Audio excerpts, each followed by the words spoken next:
Hey everyone, welcome back to the Road to 2000 series. This is episode 26. So I know I haven't posted in a while. Apologies about that. I have some exciting news. I got married a couple of weeks ago.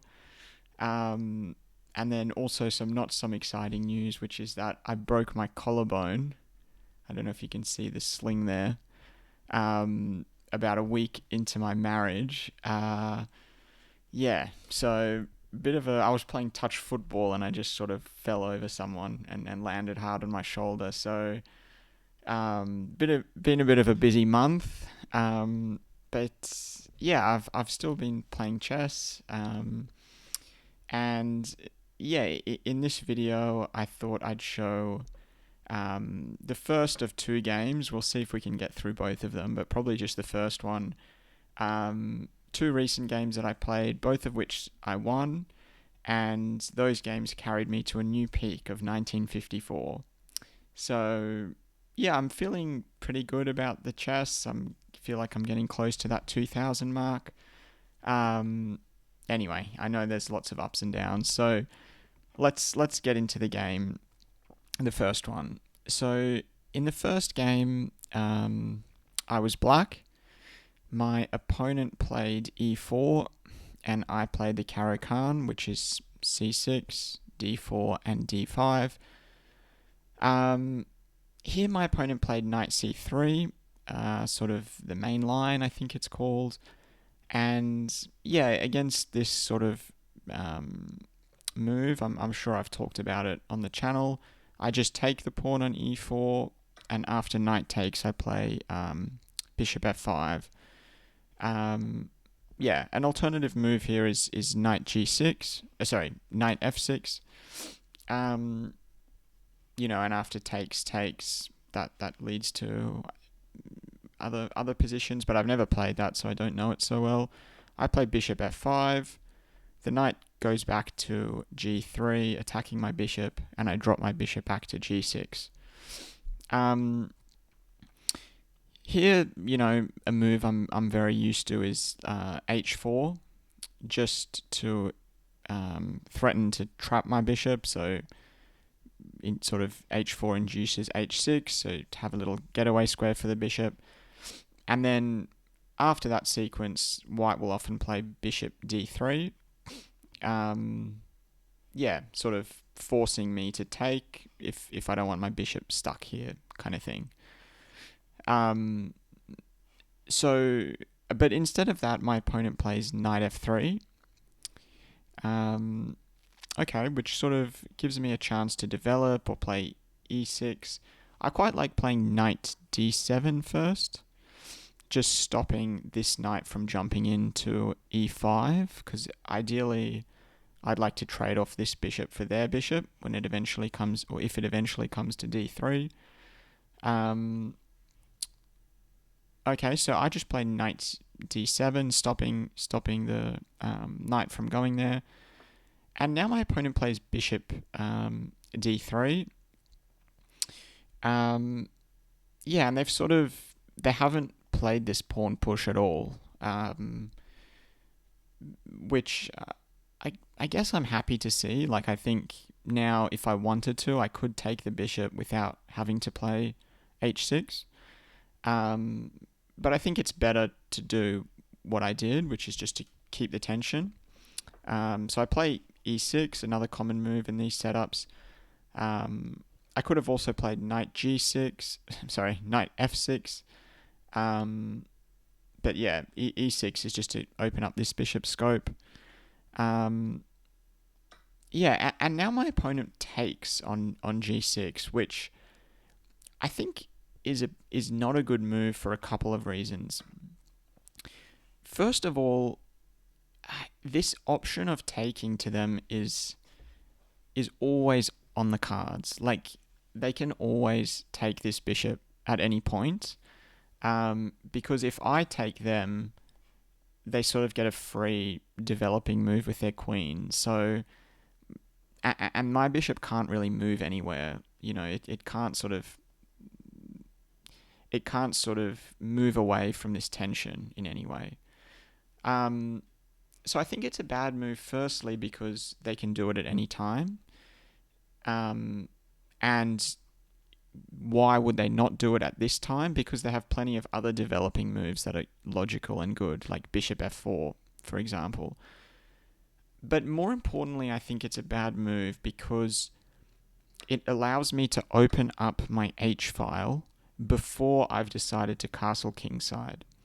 So yeah, having my rook on this open H file immediately kind of develops a piece of mine or activates a piece of mine, the rook, without me really doing anything. And often, yeah, that's why you either want to push this pawn, I suppose, to induce h6, force my bishop to drop back, and then force me to take them, because otherwise, if I let them take me, in that case, I would have to take with my rook, and that's a little bit ugly.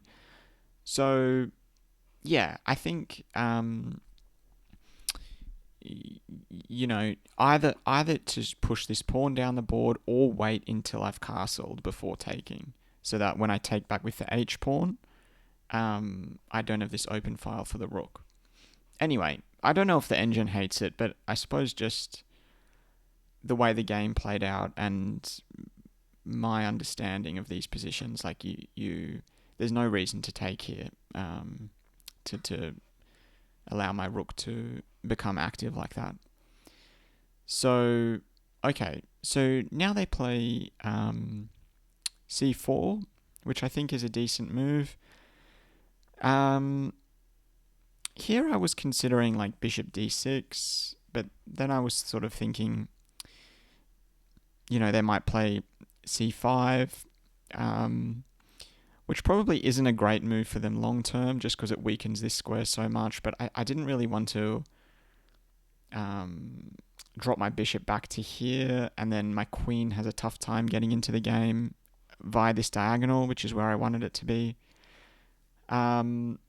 Anyway, I think I actually play not the best move here, which is knight b6.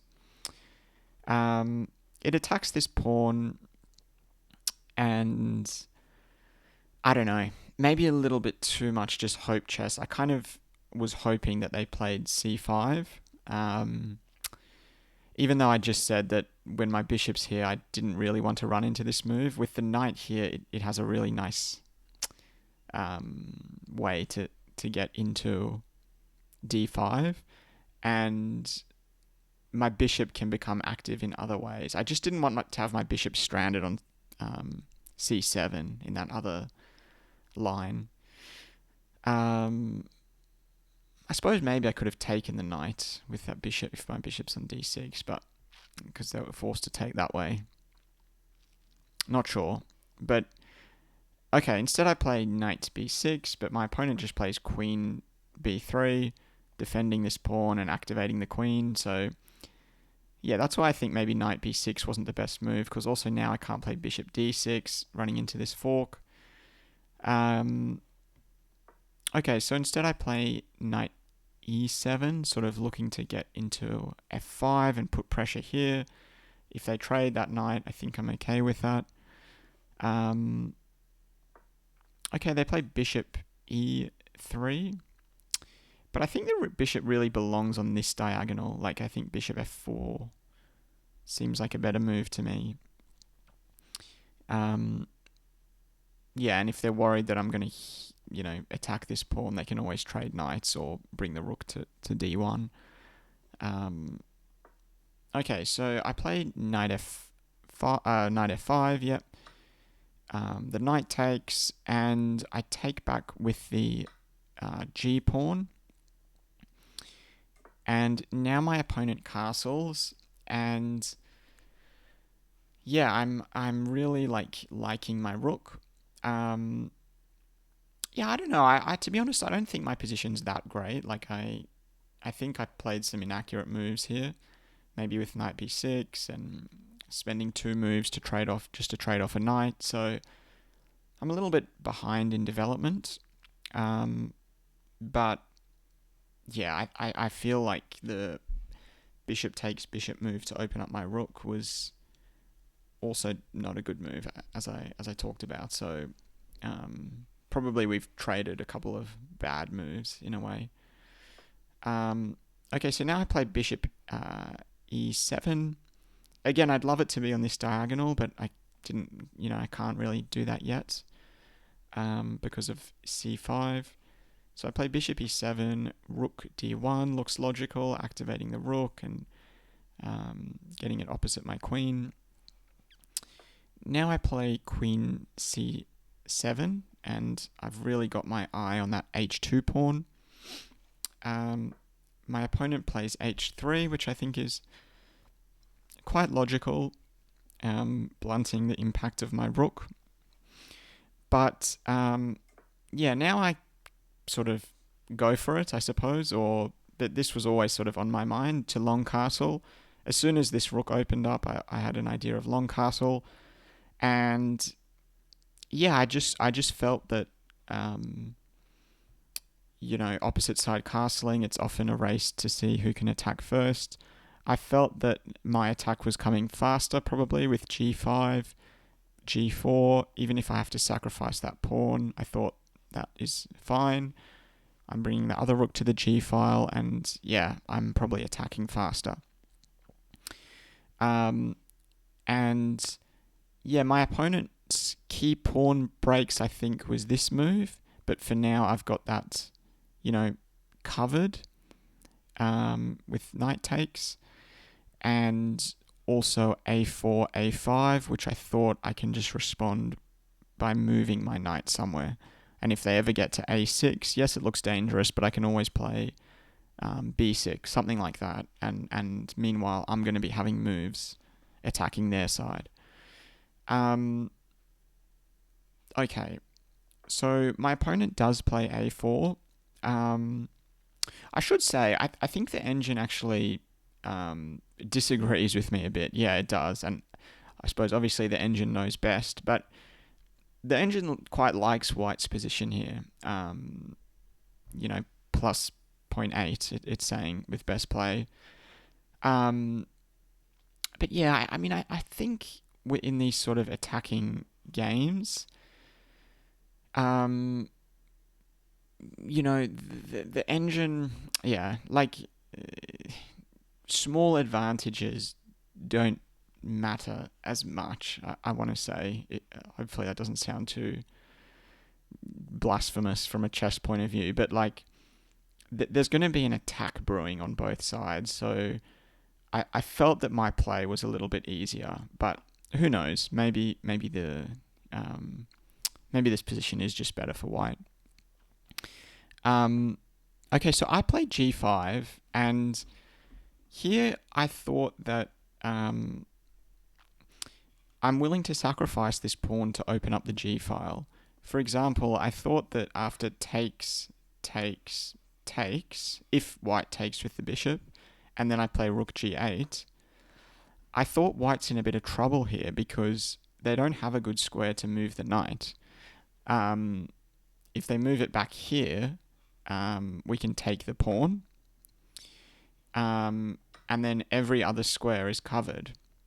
Now, of course, now that this position is on the board, I can see that f4 is just a really good response, and this is just better for White quite significantly. And this one I understand.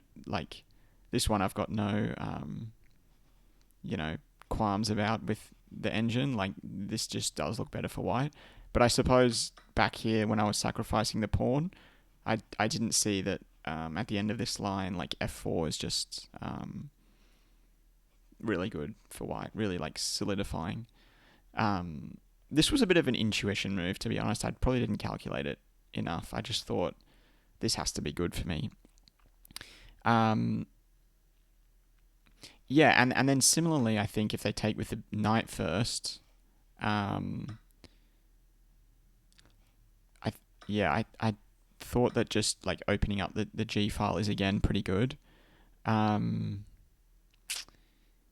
yeah, apparently this is, actually not too bad for White. Pretty good for White, in fact.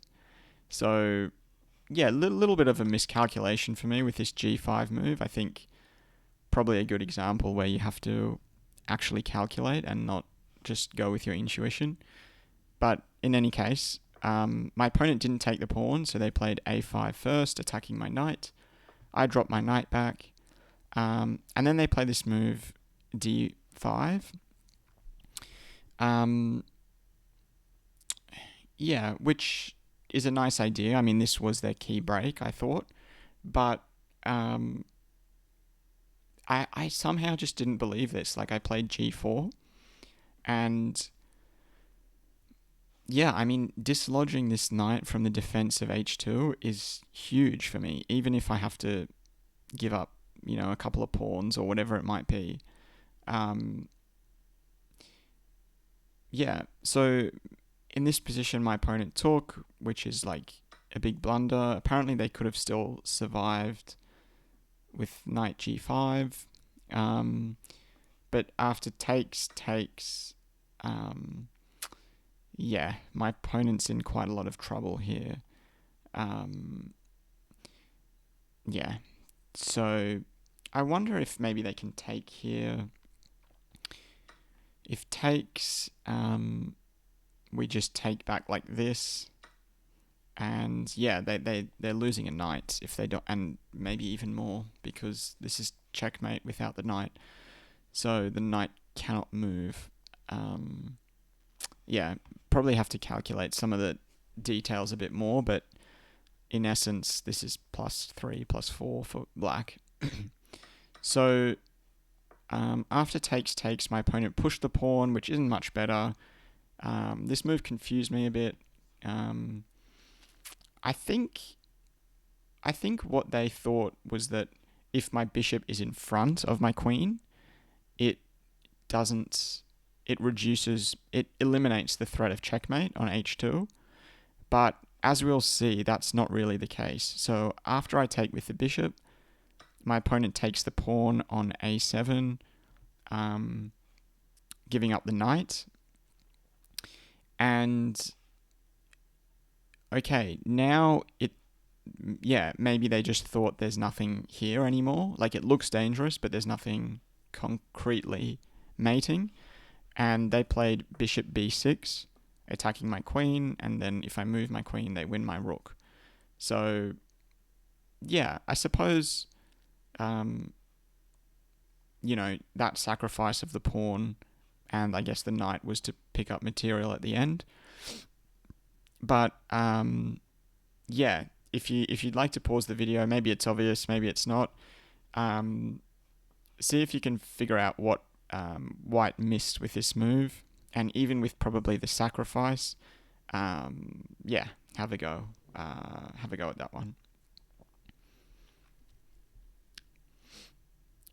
Yeah, so after bishop b6, it's actually mate in 3, with bishop check on h2. King has to go to h1, that's the only move.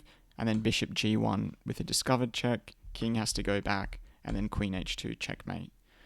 So it's kind of a nice idea. Like, you want the bishop not to be here because you want the queen to deliver the checkmate.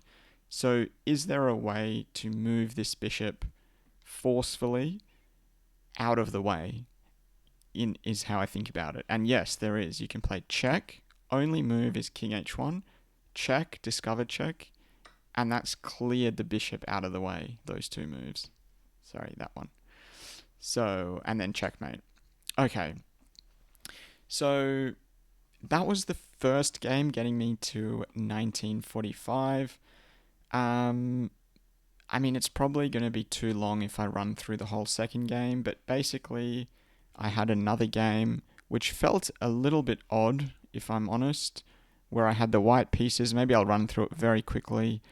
I played e4, my opponent played the Sicilian, Alpen, a little bit inaccurate there, trading pieces, playing d3.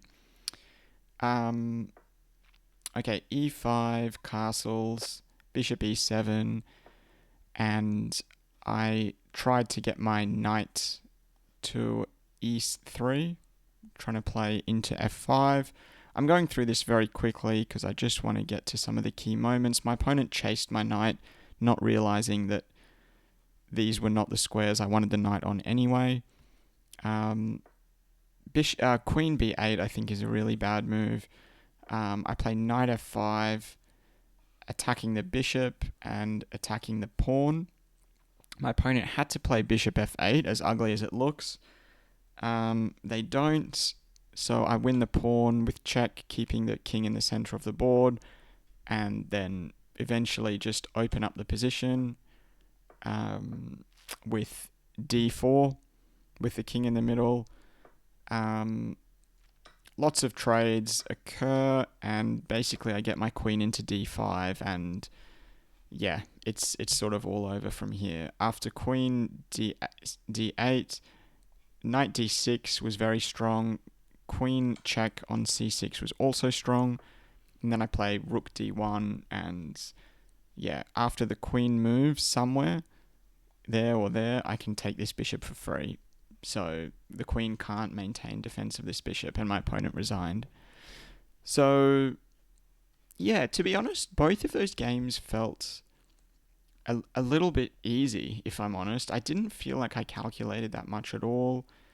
Either I'm improving a little bit, or, those were just unusual games where my opponents didn't play so well. But yeah, if I'm honest, I think those two games didn't feel too difficult. I felt like my moves were very intuitive, and I didn't have to calculate too much.